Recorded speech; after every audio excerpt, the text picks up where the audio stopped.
The first year of the Overwatch 2 era in the Overwatch League has come to a close. This action-packed season saw a lot of new and interesting experiences. It was a historic year full of ups and, of course, a lot of downs.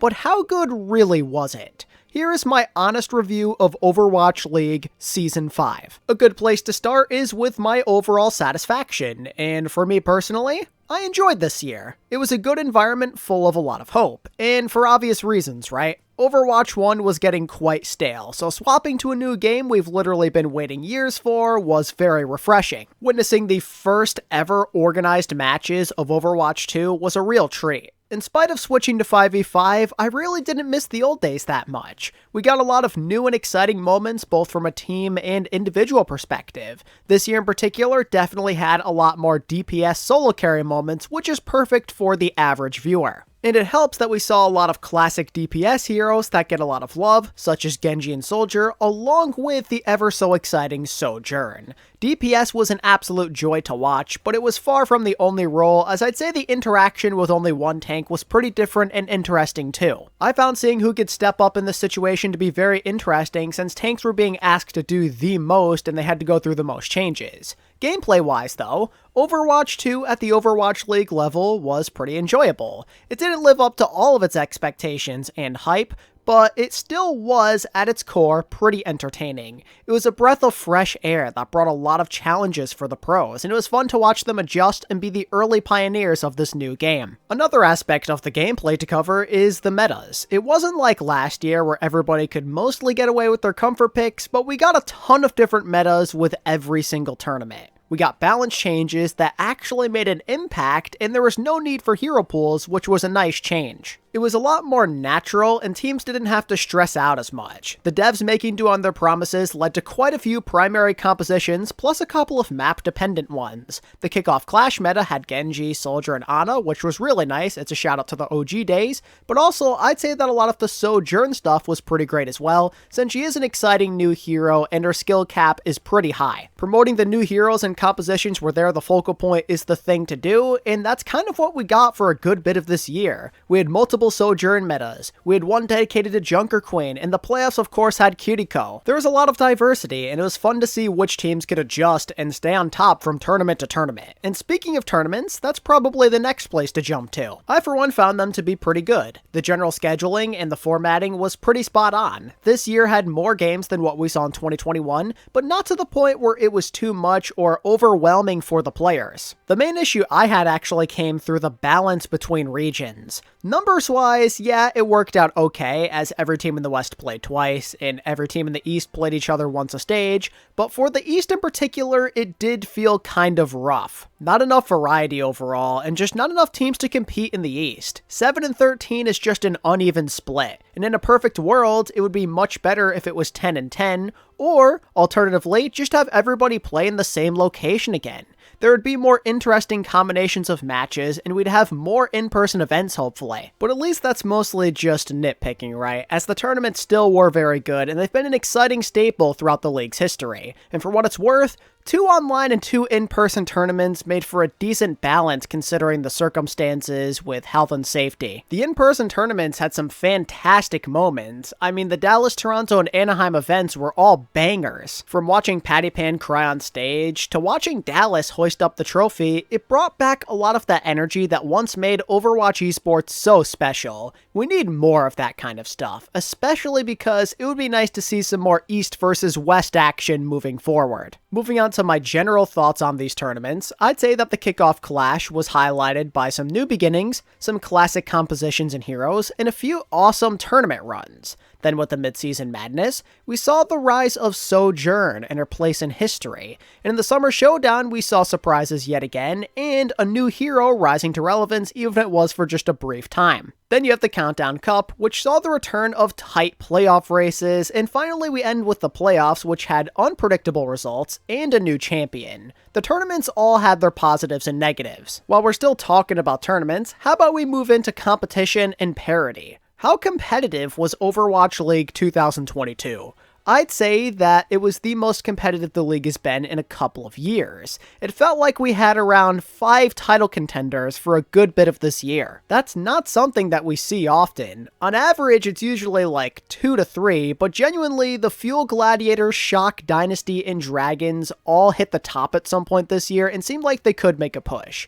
Even the overall standings were pretty close when we look at it. Seeding came down to the final few weeks in both regions, which is a huge step up from last year. We saw 3 teams trade first place with one another in the West and 2 in the East. The top was pretty competitive. But what's really cool about this year was it certainly was not just very top heavy. The upper half and even the middle of the pack teams were all very competitive. Think about the West from like below Houston and onward. The 5 and 6 seed were very much up for grabs until the very end, and we had about 4 teams competing for it. And among those teams were some pretty fun dark horses. This to me felt like a year where we had a lot of personality outside of the top teams. The London Spitfire literally came out of nowhere and quickly became a fan favorite behind Hottie. Then you have the Florida Mayhem, who became tournament gods with some likable rising stars. The Toronto Defiant, another underdog, had a crazy tournament run in front of their home crowd during the summer, and the Atlanta Reign, while inconsistent, often stepped up when it mattered. And what's great is even the likes of Boston, Washington, and Vancouver gave us something to look forward to from time to time. And things were arguably even more interesting in the East. The Fusion and Spark were going at each other for a long time with that 3 spot, and the play-ins were very, very close. The East was absolute chaos. Guangzhou had a resurgence that saw them go from a 1-win team to 5th place. The Valiant were prone to upsets pretty much all year, and the Spark were totally unpredictable. It seemed like spots 3 through 7 in the East could beat each other on any given day. There was so much back and forth going on, and it was probably the most hyped up play-ins that we ended up getting since it was invented. The East and West both had fun teams to watch out for from top to bottom. The talent gap maybe decreased a little bit. Not to mention that preparation was clearly a lot more difficult, which opened up even more opportunities for upsets. We had metas that even saw some of the top dogs lose and struggle badly at times. Nobody was running away with anything, and it was genuinely hard to tell how the season was going to end. I found it very easy to invest in because of that unpredictability factor. However, a discussion that needs to be had is the decision that came with the playoff meta. The decision to give the teams a week's worth of time to practice a brand new meta and Kiriko is not great.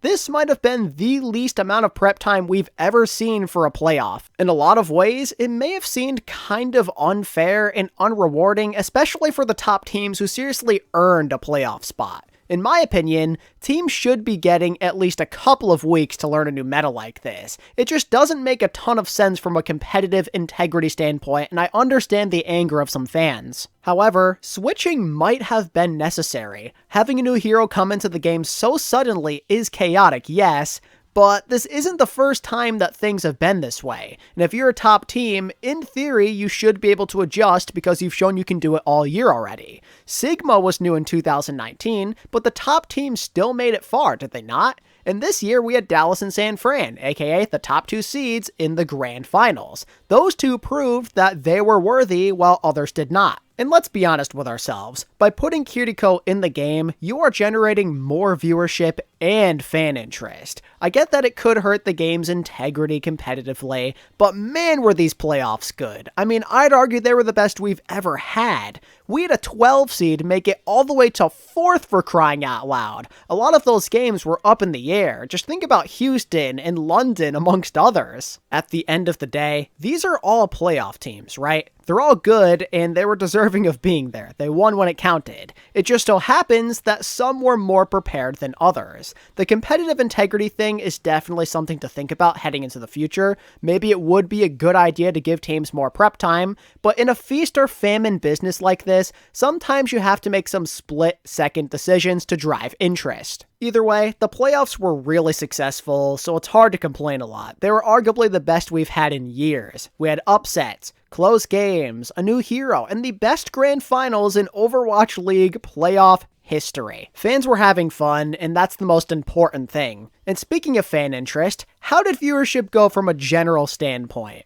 Well, a new game is going to naturally draw more interest, especially at the start. However, that hype quickly died down this year. I mean, it was wild. Viewership plummeted after the first week for the simple fact that it didn't feel motivating to watch. Some people thought that Overwatch 2 was a letdown, while others had a hard time investing in the league knowing that they were still stuck on Overwatch 1. From over 1 million views on opening day to less than 300k per stream. In hindsight, having to go that long watching while not allowing people to play your game is kind of tough. And by the time we did get access to the game, we were basically already at the playoffs, which is just too long of a wait. If we had gotten the game a bit earlier, maybe viewership could have been better overall this year. It kind of made the league's future look bleak. But then, right when hope was starting to die out, we saw a ridiculous spike in viewership. The 2022 playoffs generated some of the best viewership the league has ever seen. In fact,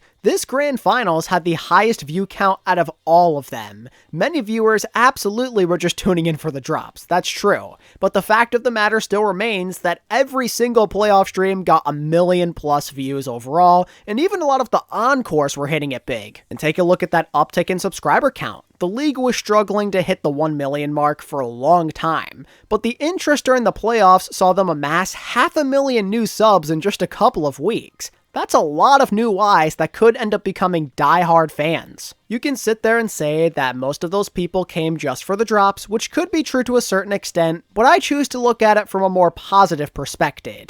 I interacted with a lot of people who had genuine interest in the streams. There were tons of first-time viewers stopping by my co-streams, and they were having a great time. And on top of that, I noticed a lot of old-time fans coming back. The flame seems to be getting reignited now that Overwatch 2 is out and they don't have to watch goats anymore, you know? There was a good mix of new and old fans that helped propel this league back to its former glory and give us at least a little bit of hope coming into next year. We just have to pray that the offseason isn't too long so that fire does not die out. It's very pleasing to see the league get some sort of growth again. It's a great sign for this future potentially, as we're ending the year on a very high note, which is definitely what we needed considering all the negativity recently. However, from an overall perspective, viewership wasn't that good. Most of this year saw some pretty lackluster numbers, and it's clear that some franchises are even starting to question if it's worth investing. I mean, look at the Washington Justice. They nearly got rid of their entire roster, and the spike at the end of this year might not be enough to make some of these investors change their minds. And it goes beyond the viewership. Think about the sponsorship situation. There were practically no sponsored segments whatsoever for most of this year. Companies were still reluctant to invest. We only had a couple, which definitely does warrant some concern from team owners and the league overall. The only good news is, it does seem like trust might slowly be getting restored again. I know a lot of people treated it as a meme, but the Butterfinger sponsorship during the playoffs did pretty well, like genuinely. And that's a big company to get endorsed from, with lots of people talking about it during the streams, which definitely helps out from the business perspective. That's gonna set a good example for other investors. They see people talking about Butterfinger like this, so why not their product? And just to keep that hopium going a bit more, the league's contract with YouTube I believe is expiring soon, so that could maybe lead to a world where the league generates even better viewership by potentially streaming and offering rewards on both YouTube and Twitch at the same time. So maybe there is a world where we end up in a somewhat decent spot, but I guess we'll see soon enough. I'd say that Season 5 was fun, but not a ultra mega success by any means. It ended on the right note, and there's definitely a good stepping stone for the future here, but we still need a bit more. Overall, I'd rate Overwatch League Season 5 a 7.5 out of 10. But maybe you feel differently about how the league went this year. And if so, tell me why down in the comments below. And if you enjoyed this video, consider hitting the like button and subscribing to the channel if you're new, and maybe hitting that join button to become a member. For $5, you get emotes, badges, and shoutouts at the end of all of my videos. Recently, my good friend and long-standing community member Thor upgraded the membership badges, and they're looking pretty clean and a lot more modern. Much love to him for making this possible and for helping to make the community what it is today. I truly cannot thank him enough for his hard work. And until the next video, guys, this is ATP, signing out. Peace.